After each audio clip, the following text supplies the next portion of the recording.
all the old members, or just about all the old members, returned back to talk about this controversial, earth-shattering Season 6 finale of The Walking Dead. This is Russ, and brought back from hibernation out of Carbonite is Brad Milo. Hey, welcome back, everybody. Oh, no, y'all say that to me. That's right. It's good to be back. Good to have you back. Mr. Richard Chubb Hill-Sheldon. Hello. And from now the Texans finally outnumber, at least in this podcast, everybody else. Welcome back, Jordan from Jersey. Hey, Jordan how's it from going? Austin. I'm still from Jersey. I'm just in Austin now, that's all. Well, that's true. Jordan in Austin, new name, done. It doesn't have quite the same flow to it. Yeah, Now it's just like a weird symbol. I get it. yeah. It's like an A with a J through it. So we have representation from North Texas, Central Texas, and South Texas. Those are my favorite parts. Sandy. We don't need to get started with East Texas. Oh, yeah, or West Texas. Oof.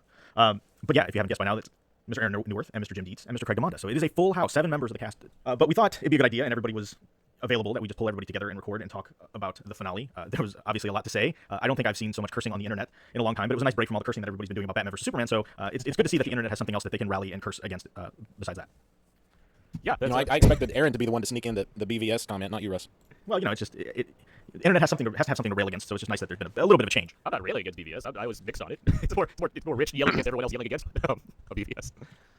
Now, I don't know if you guys missed this on the DC podcast because this episode didn't get published, but it's really offensive to hear it referred to as BVS because BVS is Buffy the Vampire Slayer. Due respect. Okay, I can call it BS. Or I BVS. can call it BS the movie. Is that better?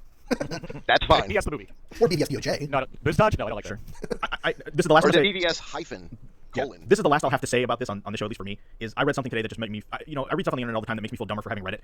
But one of the, I can't even remember the site, it's not even worth mentioning, but one of their criticisms was the fact that the name had justice in it and the movie had no justice. That the concept of justice was not a part of this movie. And it went example after example of how there was no justice. And I was just like, yeah, I'm dumber for having read that. To be fair, it's true. I mean, there is no justice in that movie. Yeah, but that's not what they Let's do this. We will go, since we haven't heard from Brad, Rich, or Jordan for a while, let's just quickly, we'll catch up with Brad first since he's been gone the longest, and just kind of catch up on what you've been up to. What have you been thinking of the show in your absence? I have thoroughly enjoyed this year. Last year I also enjoyed. There's been very few half-season chunks over the last several years that I've not enjoyed, but I'm very pleased with seasons 5 and 6. I liked this episode, with the exception of one subplot which was unnecessary. But I've been happy with the show. I look forward to it. I wasn't sold on the spin-off show Fear the Walking Dead, but I'll watch it anyway just to get a zombie fix, to keep me tied over till October. But I've been happy with it. I was especially happy to see Negan.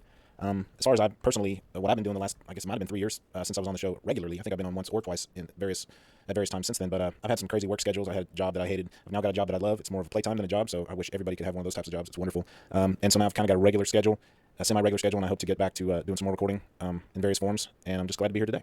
I believe the last time you were on the show was for the season 4 finale A, where they all got captured by the termites. Okay, yeah, I remember that. I should also add that while Brad and I disagree sometimes, I actually agree with most of what he just had to say. I also think these 2 seasons have been quite good. Awesome. Yeah, and we both hated Fear the Walking Dead. and we both hated Batman vs Superman.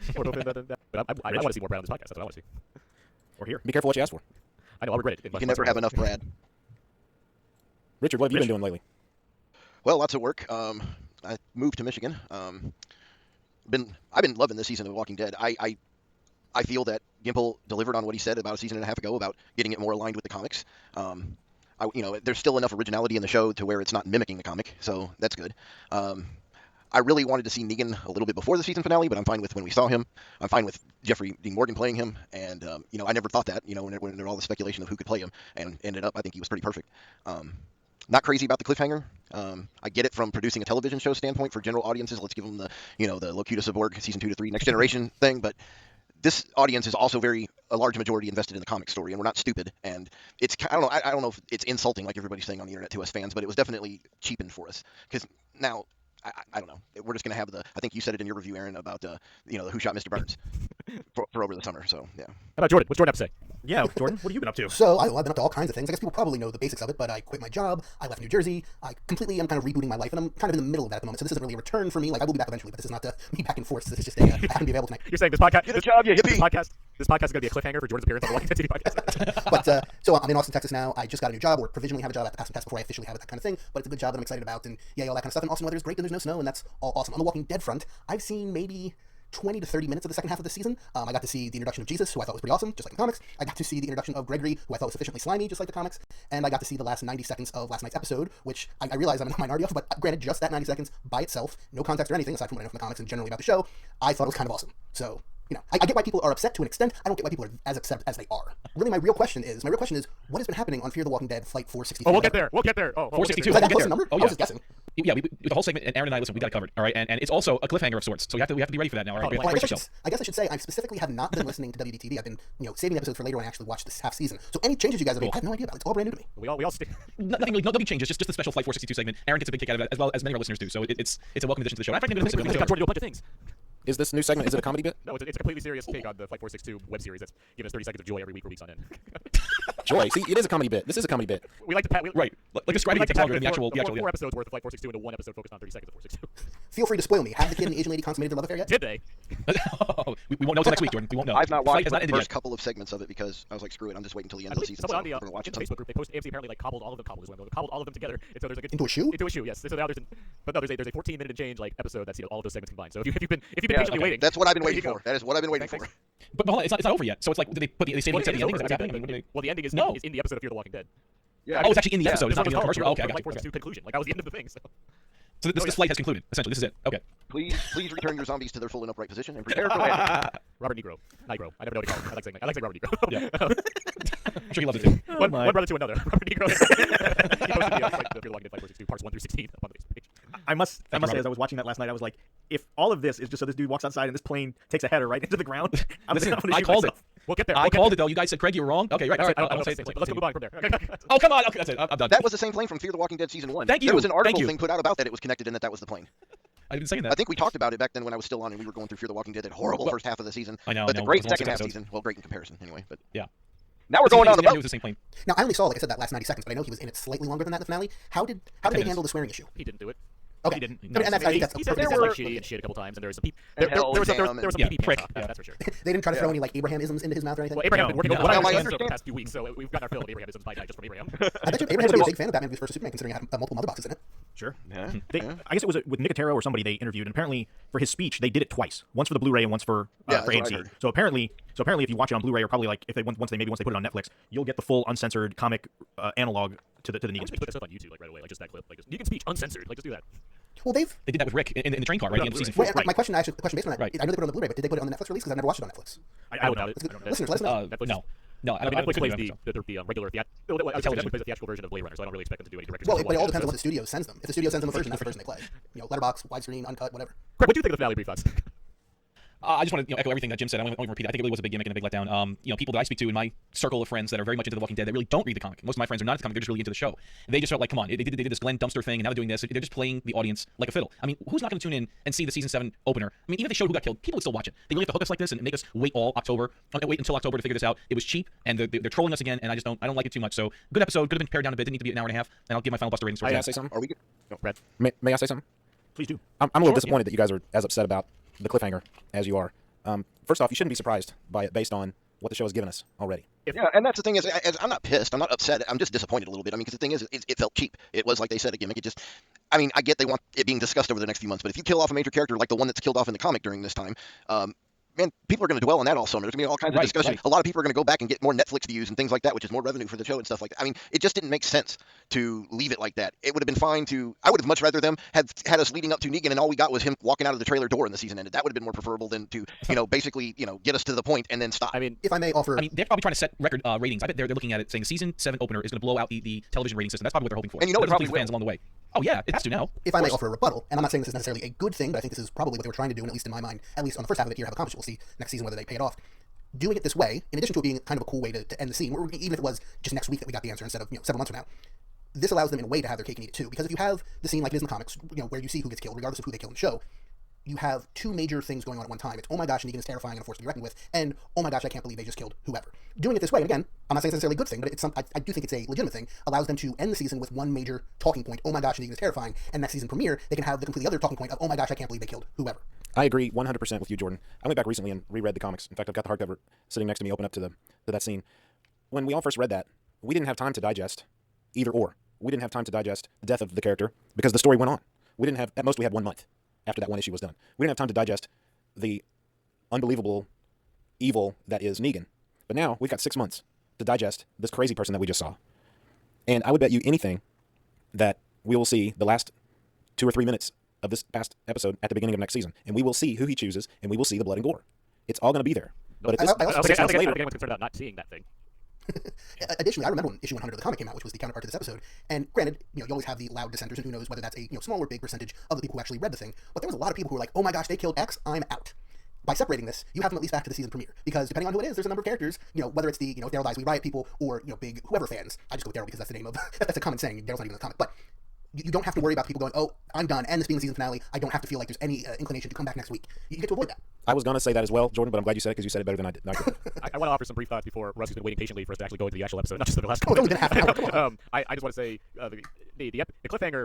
We'll get back to this, but I'm more or less fine with it. I actually laughed out loud when it happened because like, oh, that's what we're doing. Okay, but my bigger issue was that I thought the episode as a whole was not very good. So I mean, it's like all right, well, I got a performance out of that guy that I was curious about. Don't really care about Negan to begin with, and you follow through with a cliffhanger that's coming on top of an episode I just wasn't enjoying already because it's overlong. There's no story that's just being stretched out. Like just the little story of Thursday is being stretched out just way too far. You've taken the two best characters on the show, put them in their own story. Wait, you're talking about Batman versus Superman again? I'm talking about the criticism is going to both places. Batman versus Superman was great. I haven't even seen it, but Aaron, no, as a whole, like, for a season finale, which I've realized I tend to not be very high on these season finales. Some of these last season, okay, I think season 2, the season that probably most people dislike, probably is the best season finale of all seasons. But this one's just like, yeah, okay, that was a lot of time spent seeing us driving around in circles and watching Carol and Morgan be involved in a very dull plot that I don't care about. But good job, guys. Way to go. Hey, Aaron, Carol used to be one of the two best characters on the show. She no longer is. Oh, yeah, I'm aware of this now. Yeah, correct. The last 3 episodes have really been like, hey, let's really take away that person you liked. Yeah, this is how minuscule that cliffhanger issue is to me in comparison, and it did disappoint me, but not anything like the pacing on this episode was so far off. That was what was killer about it. And not only was it off, but they were so gracious to give us an extra 30 minutes of it this week, too. It's like, good God, Well, they just should have get to it. They should have just, That's what it's all about. just cut out the Carol, what's his name, Exactly. plot line, and it would have been a regular Right. length episode. Yes, it would've. Yeah. That was a complete waste of time, and that storyline would have been better served as its own 42-minute episode. They've done that successfully in the past, where they've had episodes that focus on 2 or 3 people at most. That would have been a good way to handle that. they could have had this cliffhanger and then come back with the season premiere. It's just Carol and Morgan, Yes. and then people wait next week. Oh, yeah. That'd be amazing. It was nice to get the little hint of the kingdom, though, out of that. Sure. Yes, that was really, really cool, and you saw that over the last two episodes. Hey, Russ. Russell? Huh? What? You ready to go over this episode? Oh yeah, I guess so. Yeah, you get old, a little bit of narcolepsy kicks in. Yeah, so I have a lot to say about the finale. I will save it until we get to the end of the episode, where I think a lot of what we said will come back. I think a lot of us, more of us will have more to say. But yeah, I mean, I've got a fair bit of notes for this episode, but ultimately, I think more just talking points. Because the finale is really what what this is all about for the most part. I thought it was funny that the guy was looking for his horse. Like that wasn't that wasn't a Right. kind of That's what trick. Yeah, Savior it wasn't. Yeah, it wasn't the savior trying to trick him Morgan out. was right. Yeah, Yeah. So that was kind of cool. I thought the whistling and the way they did the interludes, where we're seeing and I guess this was all from where they were holding Daryl and Glenn. We just hear that whistling, and you hear these whispering voices, and you see the holes, with them looking out. I'm not trying to sound like I'm just smarter, but I never not once thought that wasn't just those guys, the prisoners being held inside some kind of container of some kind. Yeah, it felt very much almost like the Terminus thing, right? When they were in the train car. So Well, but here's one thing to think about that, is there are 2 areas in this episode where we're getting point of view through the camera. And one of them is someone in that box, and then the other is at the very end scene. So that's why I believe whoever we were seeing the POV of from that box is the it was person very, that gets it in the It end. was very clear who was in the Interesting box. theory. Well, there are 4 people in the box, but I don't think it was a POV shot. I think it was just a camera with them in the box. Maybe. I don't know. I just was kind of linking that together. Brad, are you thinking? Because I started thinking about this too. That the POV shot of with the whistling and everything was Negan, because I saw bullet holes, and right at the doorway onto the RV there were a bunch of bullet holes. So I wonder if that was just Negan. No, they didn't- opened the doors and they brought out Daryl and Michonne and Glenn and everybody. No, right, but Rosita. Rosita. Yeah. Like, it's, I thought- switch over. And Negan's not hiding in some dark box with holes in it. Doesn't do nothing. Like, well, no, the only reason I said because it was in the dark RV. inside the RV, They- and there were bullet holes right outside. If you're looking from the inside out at the door, there were a bunch of bullet holes. Right, but they pulled him out of a van. it's the It back looked of like it was the back of a van that they pulled him out. It wasn't the RV. It was near the RV, but it wasn't the RV. Negan appeared out of the RV. No, that's what I'm saying. Okay. I get It was a different I guess what I'm saying is the whole time we saw this POV shot, thinking it was our heroes that were trapped behind the thing. What if what we were hearing was from outside the RV, and this whole time it was Negan's perspective looking out of the RV, because all you could see were the only light he saw was the holes from the bullets that we saw. I in hear the what you're RV. saying, and I get what you're going for this, but with the actual scene in question, I mean, you get a shot once, like we get a repeating motif of inside whatever this is, darkness and whatnot. The final thing is let's pull out some friends of yours, and they open up some, and then you go back to that shot again that you've seen. They Okay, open the I doors, got and then the you. next shot is people being dragged out of a place like that. So I mean, I got the you. Yeah, visual that makes sense. the poetry of that scene is trying to tell you that's what you're seeing the whole time. And Negan, he's not hanging out in the dark. He probably has his feet kicked up, watching whatever he can in the RV, like hanging out, drinking whatever beer they have or something. Drinking the last of Dr. Denise's pop. Sure. What did you guys think? So at the beginning, of course, it seemed like everybody and their grandma was wanting to go on the RV to go because of what what was going on with Maggie, and I was like, man, that's gonna be a really crowded RV. Number one, and number two, it's like, is anybody gonna be left to go? What didn't make sense to me was that Carl was on. At one point was Rick like, I need to take my son Coral with me in case these saviors ambush us. Yeah, they didn't explain that. I thought it was really interesting. Was it just me, or did Father Gabriel seem almost possessed? Father Gabriel's a man on a mission. He's Charlie Bronson though. He's doing whatever he wants to. He was like a fresh recruit into the Marines, man. I mean, he was just like, I won't let you down. You trust me. This whole he's like on this mission to be this warrior priest. It's Yeah, it's maybe Yeah. the least earned character switch of all the, maybe except Carol, I guess. But at the same time, I don't really care about Father Gabriel's life or death. So as long as he keeps like saying cool stuff every now and then, I'm fine with it at this point. I think I like Father Gabriel more than most. And I don't know if it's just part of me. I loved Seth Gilliam Carver from The Wire, and so that just is like translated to the show. Like I can't separate Seth Gilliam. So I'm glad they're doing more with him instead of just the cowardly Father Gabriel. I like how that his character from Starship Troopers. Yeah, and Carl and Enid had a little scene too, and they hold up in there in the armory where he locked Enid in the closet. Real exciting stuff there. Closet. She's in the closet. Carl, I feel bad for Chandler Riggs because he's in this weird age where he's not a kid, but yet he's not a man, but yet he's not like in that squeaky Much like teenager Jordan. voice. That's not a Muppet show. I mean, there's that going for him. And not a girl, not a woman. Much like Jordan. But so it's like hard to take him seriously because he hasn't. Much like Jordan. I don't, Aren't you glad you came back tonight, Jordan?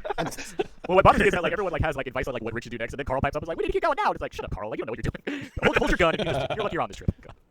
and what is up with his hair? Like that's some just 70s wearing it, bro. like Farrah Fawcett looking hair that he's got going on. Nice feather going. They haven't cut that thing in He's on season season 2. two. You didn't? And he's just like, I gotta be in that scene.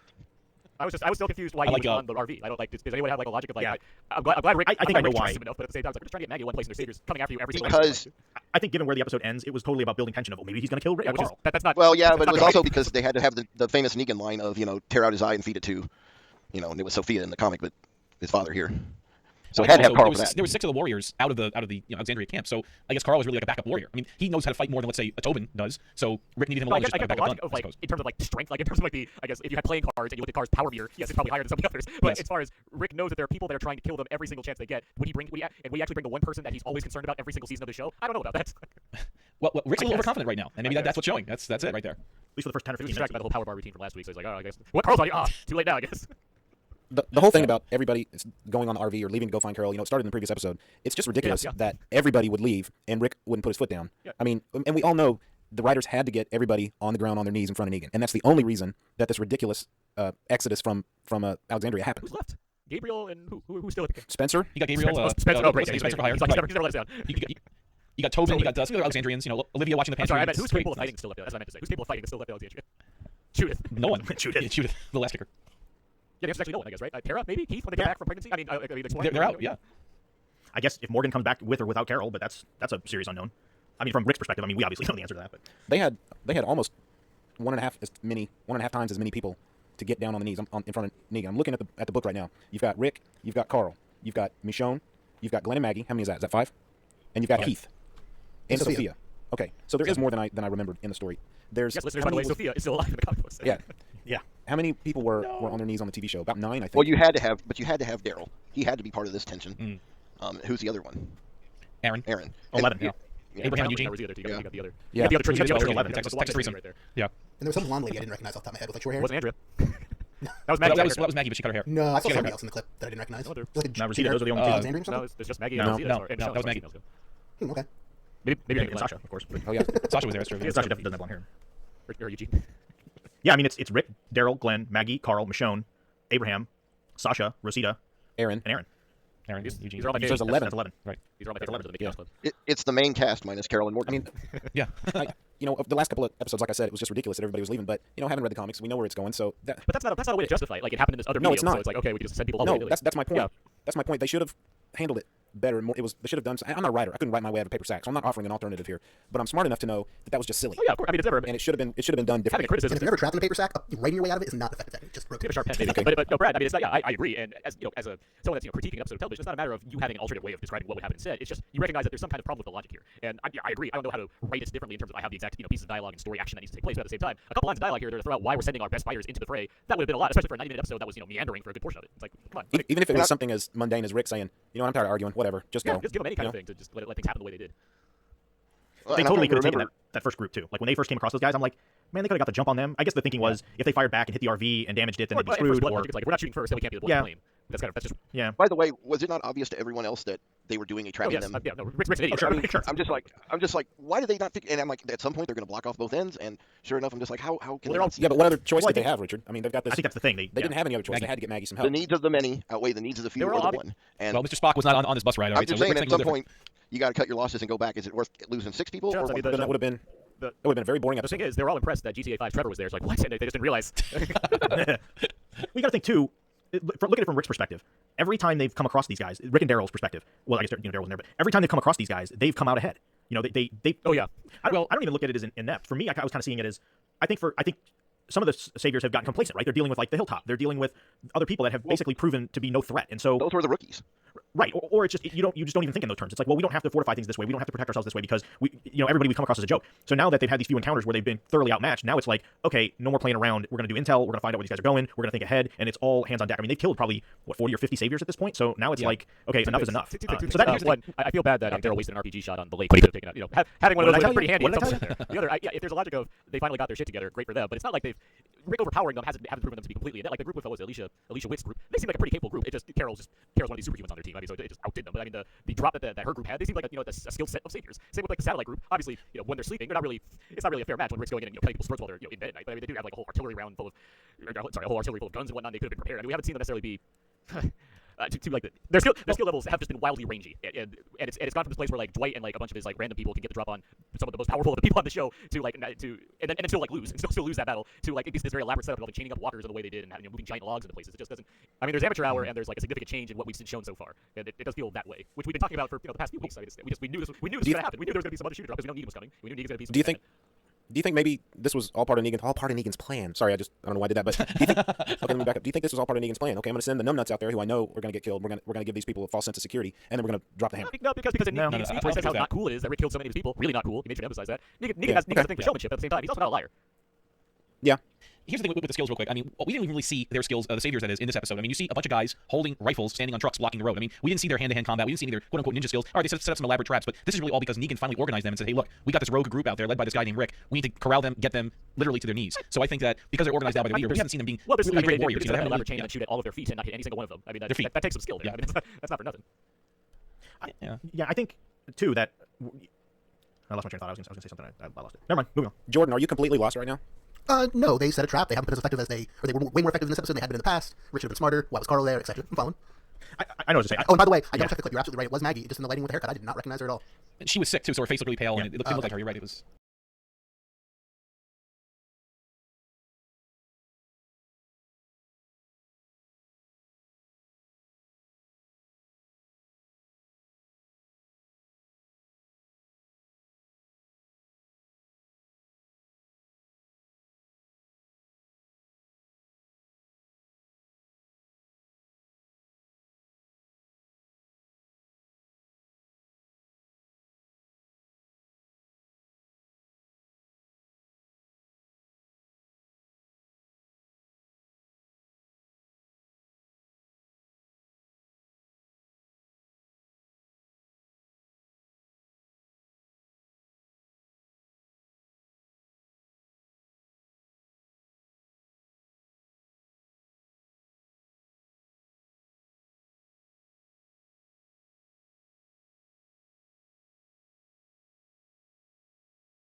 I think had they not been trying to make sure that Maggie got to where she was going, they probably would have gone for broke at least at one of those points. Like the fact that Maggie was an impediment to them meant they couldn't just go for broke. That's all well and good, but that plan at the end of like, well, we'll send Eugene out to drive around, who apparently gets caught like immediately, given the time and all that, and then we'll just go run in the woods. That plan was just as bad as the other plans. Well, what killed me with that is how did they know Rick and them were going to run exactly that way and be right there in order to get to them? Like there's 1,000 different directions you can run into the woods, and they happen to be set up right there. Because it wasn't like they determined which way they were going and then they scurried and got set up. Because I mean, there was like lights and everything else. I mean, they had to have known. They circled the wagon. That's the only thing really point in the woods. So yeah, they knew exactly where they wanted them to go. It was just very convenient that they happened to get them to go that way by not prompting them. Yeah, I was like. Yeah, the only route that they left open though was the one with the walkers on the chains blocking the road. So really, they corralled them up that road, and I guess they maybe figured, okay, they're gonna ditch the RV, they're gonna go through the woods. I mean, they really only left them one way to go. But I guess what I'm saying is, okay, like they have to ditch the RV. That was a very cool gag, by the way. That I get, but okay, you ditch the RV, you could run in one of 1,000 directions. Like, how do you know? Well, they knew they were going to the hilltop. They knew they were heading a certain direction, right? I guess through the woods. Well, they didn't block the roads in the opposite direction. They blocked the roads going but I think once they got on foot, all bets are off. You also can't be that stealthy with a person on a stretcher. Yeah, but there's a lot of woods. But you can't move all those vehicles instead of lighting and everything else at the drop of a hat. Okay, well now that Brad's back in the new beer, we should talk about something else, like how about the Carol and Morgan plot, just to mix things up a bit. Yeah. I didn't know you guys were going to break the fourth wall. Come on now. Do a neat segue. So the basic thing with Carol and Morgan is that It was a complete waste of time. Yeah, well, that too. but it was so out of place in this episode. I agree, with what you guys were saying earlier, that this could have been an entire. If we didn't know what happened with Carol and Morgan at the end of this season, like, to me, that's not a big deal. Like, for them to push this all to next season, into maybe episode 2 of season 7 or something like that, where we could get more focus on them, I think it would be okay. All of that aside, the problem, this episode just kind of really reinforced my issues with, I don't know if the writers don't know what to do with Carol. I don't know if it just, the whole character of Carol, and I said this last week, but it just completely baffles me. Like, I don't know. She's been so neutered, and I don't understand why.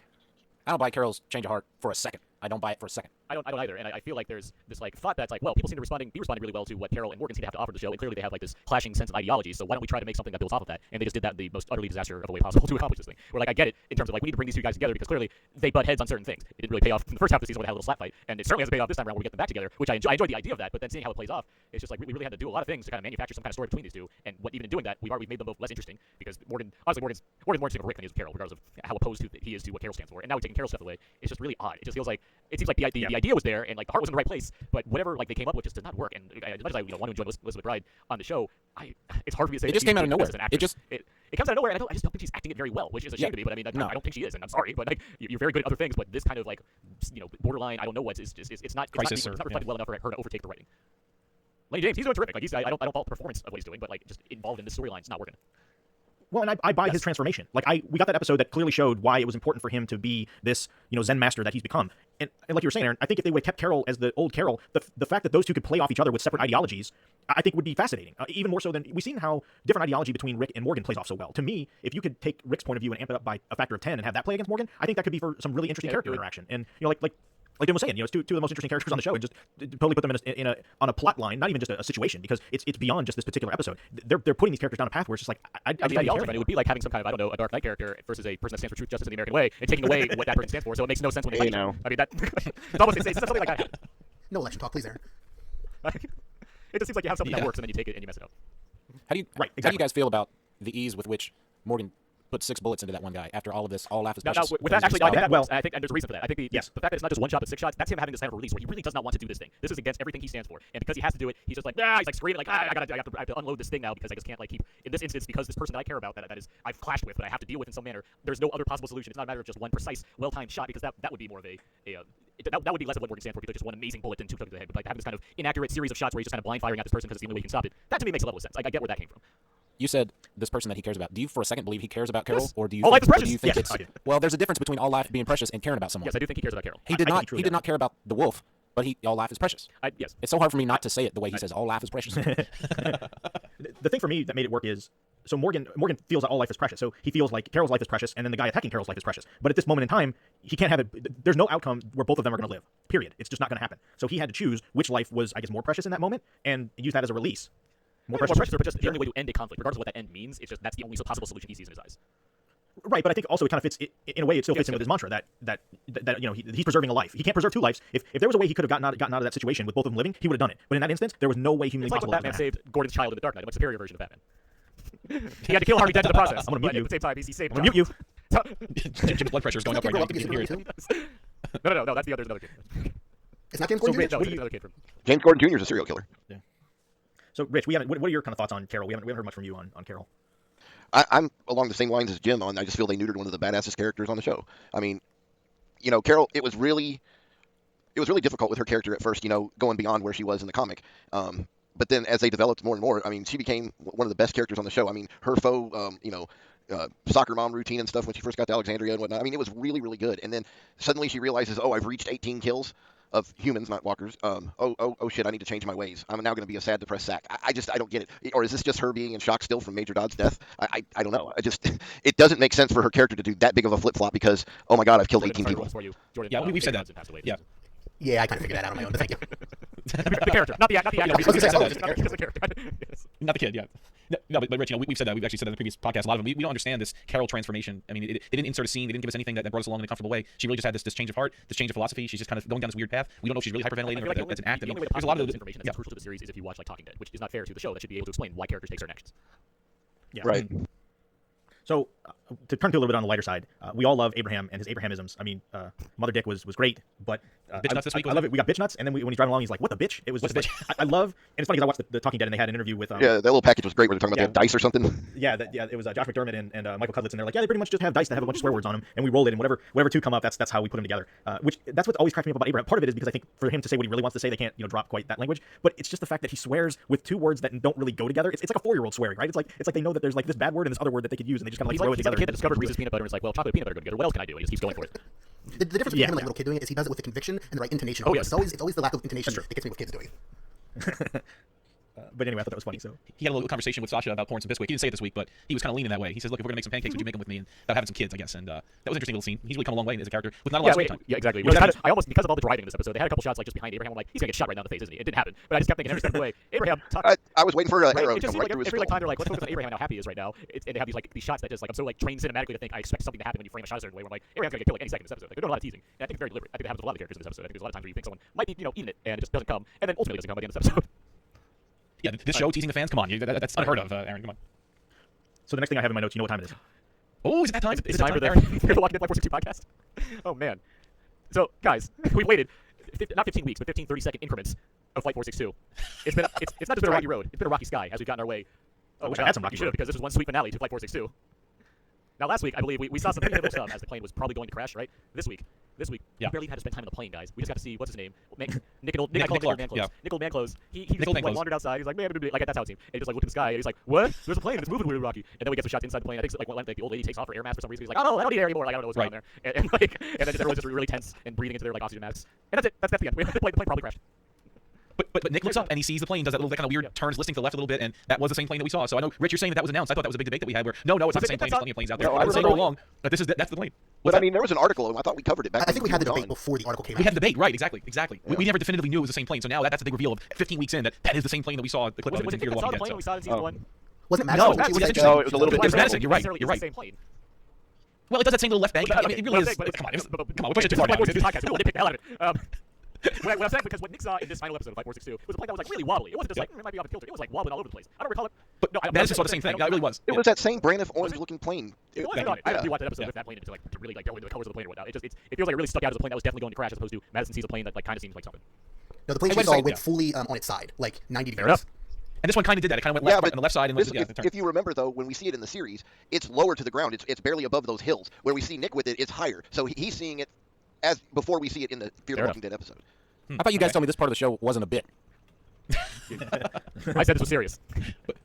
Yeah. So It's super serial. So now next week, apparently, and this has been promised by all the write-ups about this, one of the plane passengers or crew is going to join the cast of Fear the Walking Dead. So the plane's going to ultimately hit the ground, or the people are going to jump out of the plane. But either way, one of the people on the plane's going to end up joining our Fear the Walking Dead. I hope so. Keep with it. Geronimo! And that ends our final Flight 462 podcast. Good. Sorry to say. Yeah. All right. So the only other thing I had in my notes was Morgan cutting down the hanging walker, Yeah, which mean, I thought time was wasting. I would- Yeah, it's just like, I thought it was kind of funny because like when he cut him down, like you could hear him like clanging his way to the bottom. I don't Well, know. on the closed captions it said thud or something, body thuds or something. I remember seeing that. It was just kinda I funny. get why he climbed up there and took it out, but what was the whole reason? That was my why he issue shut of it like, down? what is the thematic importance of this? Because clearly we're spending He's Or clearing. did he need rope? He's Did clearing. he need a That's piece all. of rope for his horse? Maybe that's what it was. He just needed rope. All life is precious, Richard. I got clear. But that was unlife.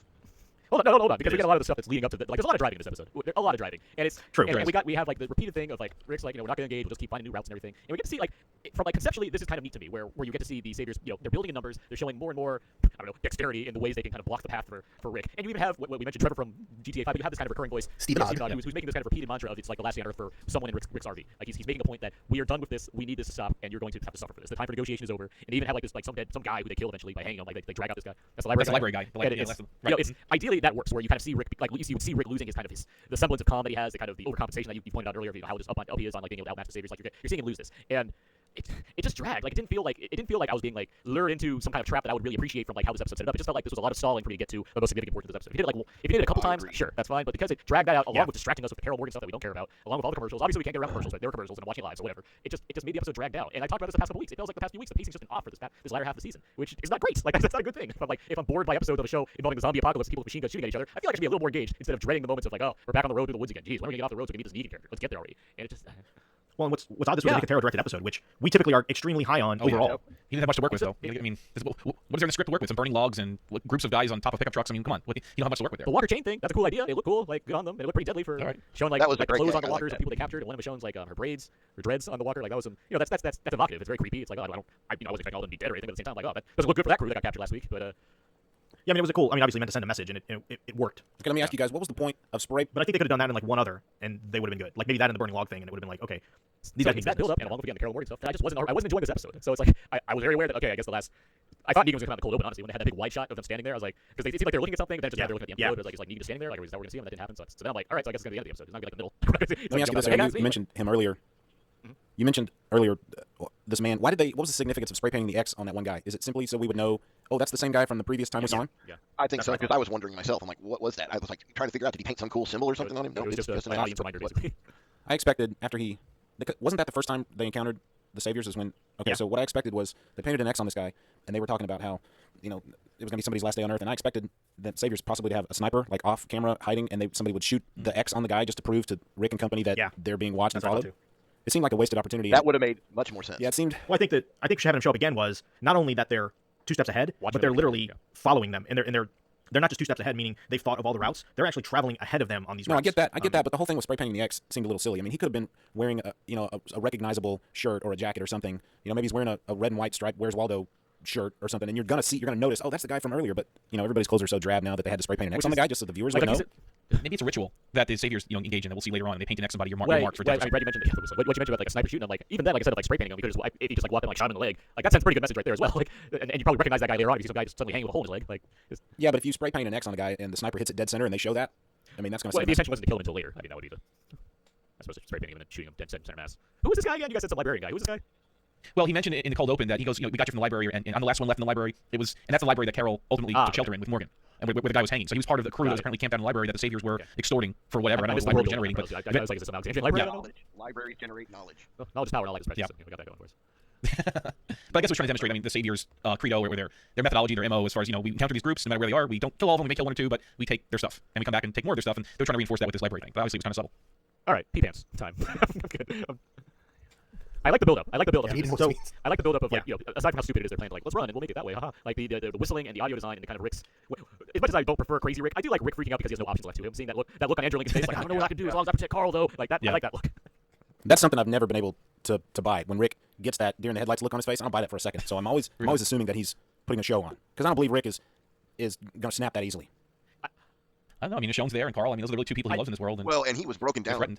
left and right this episode. I mean, he started with such confidence of, you tell him wait for me and I'll give him a deal, down to, what he ended up being. I mean, it was the breaking down of his character emotionally and psychologically throughout the episode. And when he got to that point, I mean, I agree. There are times where Andy Lincoln, I'm not buying what he's selling, but this time it made sense.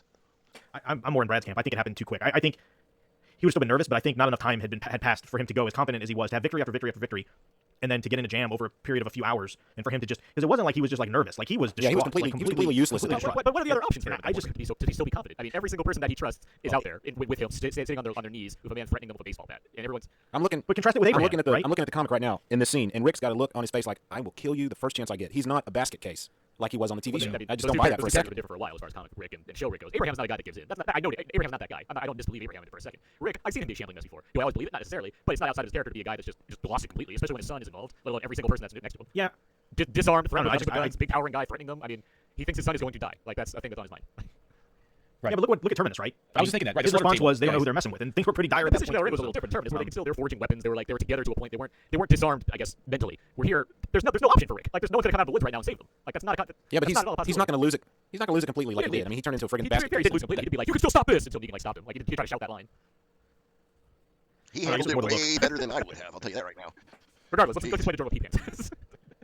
Yeah, so yeah, Nathan, when Negan makes his entrance, he's like, He says, what did he say? So, anybody does peeing everybody their piss their pants pants yet? yet? You almost be peeing your pants right now or something like that. And then he says, "Yep, seems very much like P-pants time." Like, And he said it's PP Pants City real soon. The dialogue here is almost verbatim, minus the f-bombs. When you look at the comic, I mean, they were really, really, really faithful, and I was really, really happy about that. I mean, right down to him saying, "You got no blank idea how not blank cool that is." I mean, it was. I loved the scene, absolutely loved it. There was only one bit of dialogue that we didn't get in the TV show that I kind of wish he would have gone through. But it's like when he's trying to pick who he's gonna choose. In the comic, he looks at Maggie and Sophia, who is still alive in the comic, and says, "Oh, mother and child, no way I can kill you." Looks at Carl, says, he makes the future serial killer remark here. He says, "I can't kill you." You know, he looks at Glenn and says, "I'm not gonna kill you. I'm not gonna be called a racist. No way." He looks at Heath and says, "Same thing. Race card. Not gonna do that. Can't kill you, Rick. You're the leader. You're gonna be a martyr." He went through all of this in the comic, and I was really hoping that we would see his thought process like that on the TV show, because I've always said the governor was crazy. He was insane. Negan is not. He is the most sane person on the show probably at this point. And this thought process that we didn't get to see on the TV show that was in the comics really made him scarier to me as a character. He's rational. He's thinking this through. You know, we did see some of that. I don't want to kill you guys. I need you to work for me.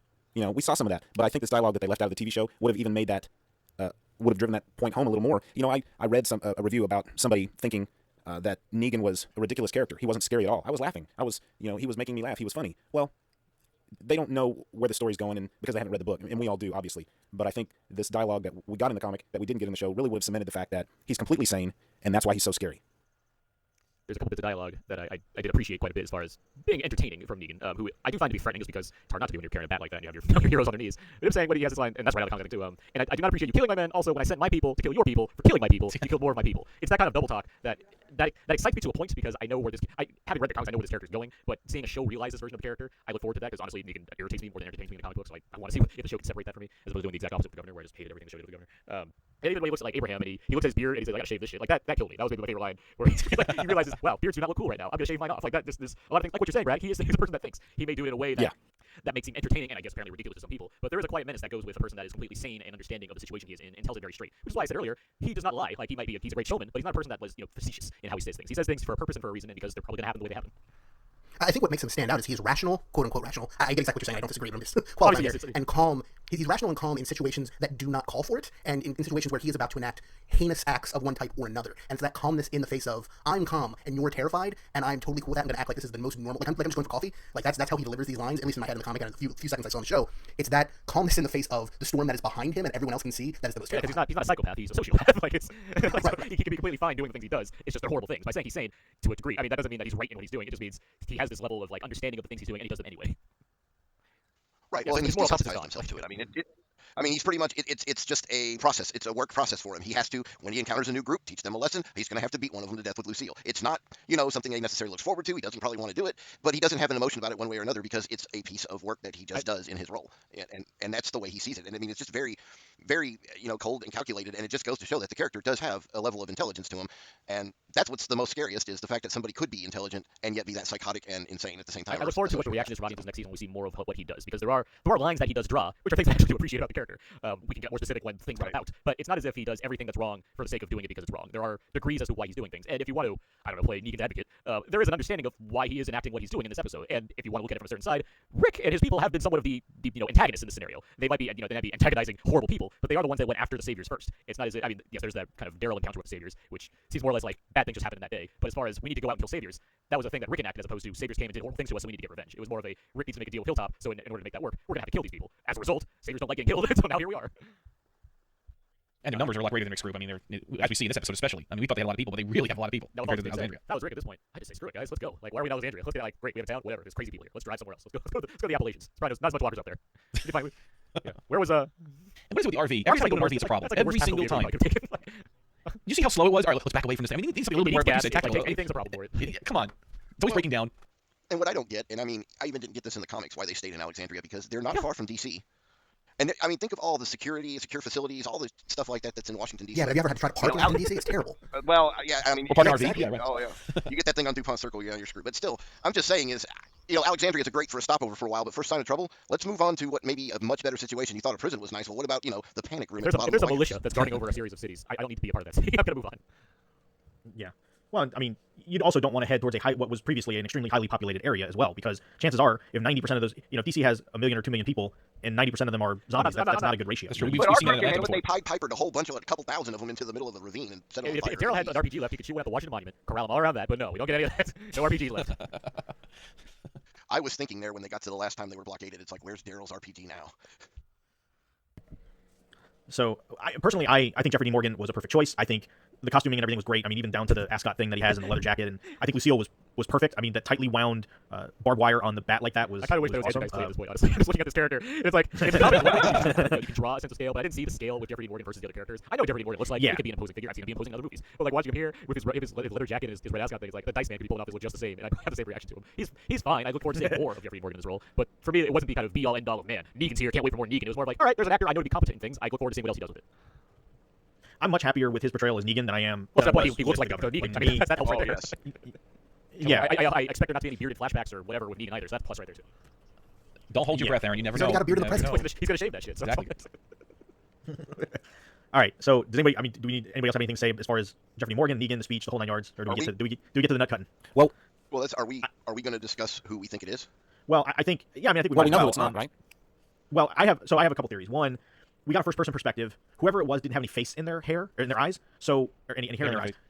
Hair in their face. So if truly this first person perspective was meant to be a representation of who it was, I think it's either Eugene, Aaron, or Abraham. I mean, I guess Sasha because Sasha had her hair pulled back. Right. But even Glenn. Or Daryl. I would not. Daryl has that hair. I don't think that makes any bit of difference. Yeah, you think that was just a that was POV shot period? It's Glenn. I mean, we can rule out people, right? We can rule out We can Carl. rule out Rick. It's not Rick. Those are the only ones that we can rule out because he says cut Okay, the boy's so- eye out, feed it to his father. It's not Morgan Right, so or those Carol. two didn't get the bet. It's not more. No, Yeah, it's not Morgan. No, here it's Glenn. I mean, it's obvious. It's not obvious though, and that's the it's whole not clear. point. It's not. I don't think Well, so. I here's totally the don't thing: think so. is that whole point of view? I'm thinking it's related to the same point of view that we saw when they were in the box. When you see them open the doors from that point of view, it looks like it's more from the right, where Glenn was at. On top of that, when he gets it in the comic, that's when Maggie starts to rise to become the character that she is now, which is completely different. Yeah, we've She's already already started that turn. She has, but I really think that if for those reasons alone right there, it's to carry Maggie on further. The second thing, too, is for those of us that are comic fans, it would be very difficult, I think, for us to live on with a Glenn look on the character. Carol character for the I honest. don't know. For me, yeah, but Yeah, but we I had don't some know. balance with that, Aaron. Whereas we didn't have any. But, I mean, I think we can argue that for every single one of these characters. It's either not alive or still alive in the comics versus the show. I mean, I think that goes everywhere. The other thing, too, is have you heard the audio enhanced? You can of hear when- anything you want to hear when you're listening to Yes. that, Richard.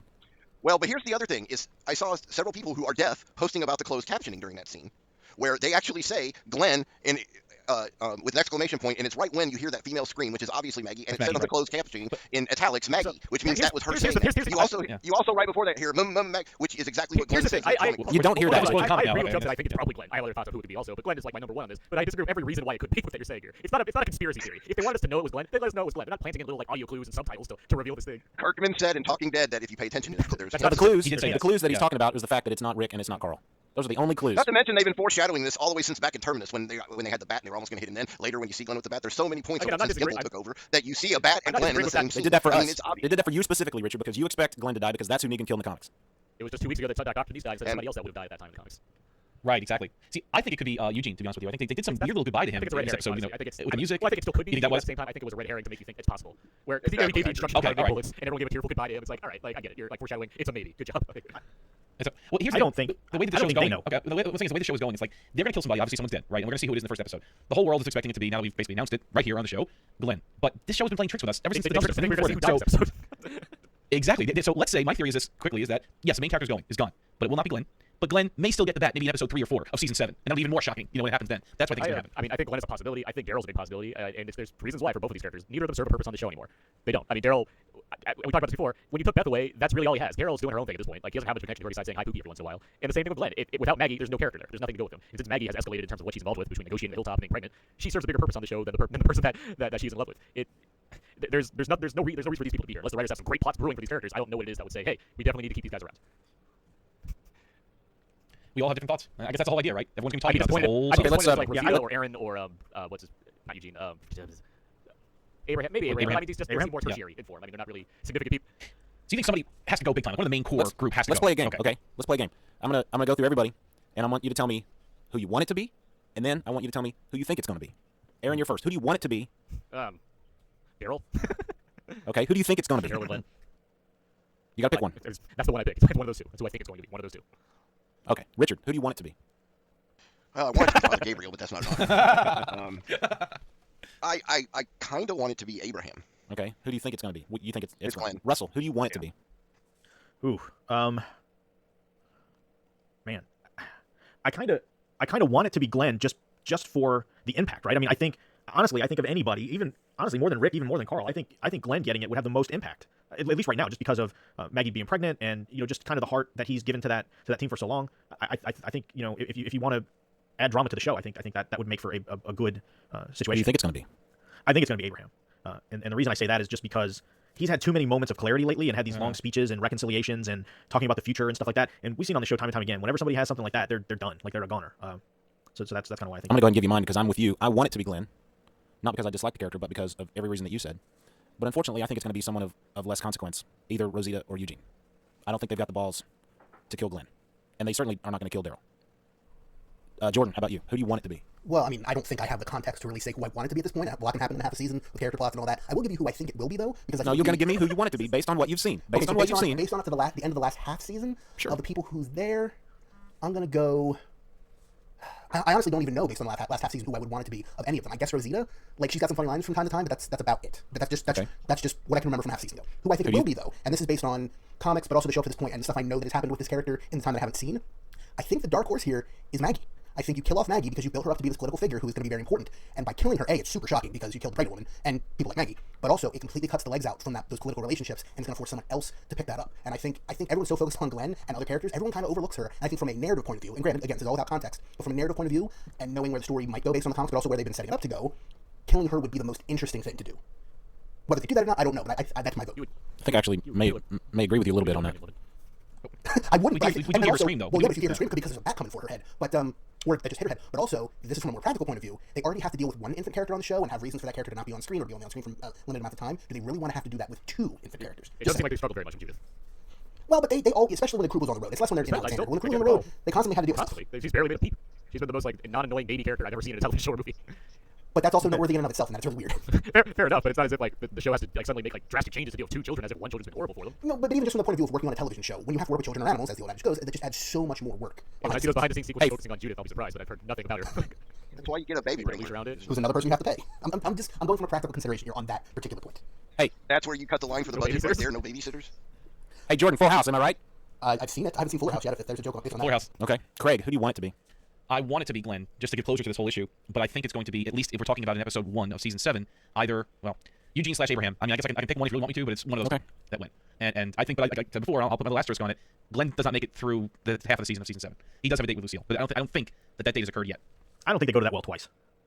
Yeah. I think they're going to stretch Negan out, though. I think he's a great character. They're going to probably play this character out a long time. You know, No, I'm not saying that. Okay. I'm not saying they don't do that. I just don't think you're going to have this dramatic bash beside the head scene with any of our characters more than once. I mean, that's Plenty of other things to do with Lucille, put it that way. I just don't see that. I have a question now. Is that good? Can I ask a question now, Brad? That's it.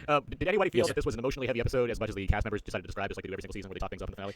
That bugged me. No. That bugged the heck out of me, Aaron. You're right. They said, oh my God, Yes. I got the script. I wanted to throw it away. I felt so torn. What happened? We don't even know who died. It's written in the script. And we Notice see every it. one of them got a copy of the that script where it said they died. Oh. No. Don't buy any houses or maybe cars they were over your upset that they're going to have this fade to black and not know who it is. Oh, so that's why they were mad. Okay. They're all like, we need to know which one of it is so we can start auditioning. Chandler Riggs tweeted either yesterday or today that even he said, I read the script 6 months ago and we still don't know who it is. He tweeted I don't during think. the I don't think the writers. don't do. either. I I don't think agree. they finalized it yet. Personally, I think they're leaving themselves a huge. Okay, so I guess let's get into this. I know Aaron, you kind of got a hard out here pretty quick. So we talked a little bit about it in the beginning of the episode, but here's my take on why I really was disappointed with the way the finale ended. I think all the Negan stuff was great. I think the fact that he was able to take his time and give that speech and kind of do his thing, I think that added a lot of dramatic tension. And the more it happened, I was like, they're not going to show who he kills. The further into it we got, the more I was convinced we're not going to know. And part of it is I think expectations were set based on what we know of the crew and the cast and everything that we said. That's tough because that's not fair to the show. Like you're taking external expectations and putting them on the show. But I really don't think that was the way to do it. I think if you end the show literally with one of those characters getting beat over the head with that baseball bat, and you just cut without allowing any other reactions, you're living with that as an audience member for 6 months until that show comes back, and you're just like twisted and torn over it. To me, the fact that they didn't do it in the finale says to me it's not going to be somebody core to the group, and I'm just like, okay, whatever. And then when the show comes back, it'll happen and move on. And I don't think you're just going to have your audience writing with this fact. I mean, they compare it to, other shows have done cliffhangers. Look at, and then Kirkman even mentioned, or Gimple mentioned, the end of season 3 with Star Trek: The Next Generation, and it's like, Riker, shouting, fire, totally different situation. You knew who was on both sides of that equation. Like, we knew Picard was on the Borg ship. You knew the Enterprise crew was on the Enterprise. This is completely one-sided. It's like a cliffhanger where you don't even know what, it's like, I don't even know what I'm cliffhanging about. I mean, yeah, somebody's going to die, but if it's Rosita, I could care less. Well, I mean, what makes it the worst about it's supposed to be a Rosita cliffhanger dying, because to be frank. everyone on the show, in the universe of the show, knows what happened and the audience doesn't. It's not a mystery. There's not something that you can solve in the same way the characters on the show are going to solve it. It's something that they know and they're willingly holding back from you, and that's incredible. That's artistically satisfying. That's not a way to wrap up a story. And I've read some quotes from Gimple where it's like, well, the cliffhanger, the purpose of that was because that closes the story off. It doesn't matter who died. It just matters that the story closed. It's like the story didn't close. There's no emotional resonance that comes I from totally it. It's disagree. like we realize, okay, this person did something to somebody. Everyone else but me knows that. That's not dramatically satisfying anyway. To me as a viewer, what it says is, A, we haven't renegotiated all the contracts, so we're going to see if maybe something falls apart in the offseason and maybe we have an easy out with somebody, or B, we're just doing this to get everybody to tune in to season, so season 7, episode 1 has killer ratings, Right. and we'll just kill off somebody Monday. Like, to All-time me, it just killer ratings. says like they want to set yeah, records of ratings. That's what he's doing. He's masking it in something else, but that's not what's happening here. I mean, even if they decided, I mean, I don't mean to pick on poor Rosita, but if they decided to kill Rosita, and that's who got it, I think overall, like, on the scale of characters that give me a emotional response, she's on the lowest end of the spectrum, but I still would have had a pretty good emotional response, just because all these other characters are seeing this character get beat to death with a baseball bat wrapped in barbed wire, and it would have had this emotional response. And again, for 6 months you're carrying that. If it was somebody like a Glenn or a Daryl and that happened and they cut out, man, that rips your heart out for 6 months, and you're just like, I still think you have to tune in the next episode just to see, okay, how is everybody going to react to this? And I feel cheated. I mean, I think Jim summed it up best. I feel cheated, and Kirkman and Gimple can try and polish this up as much as they want, but at the end of the day, I think I call bullcrap on it. I mean, that whole, it's the end of one story and beginning of another. I don't buy that at all. I think it's either there's some kind of machinations behind the scenes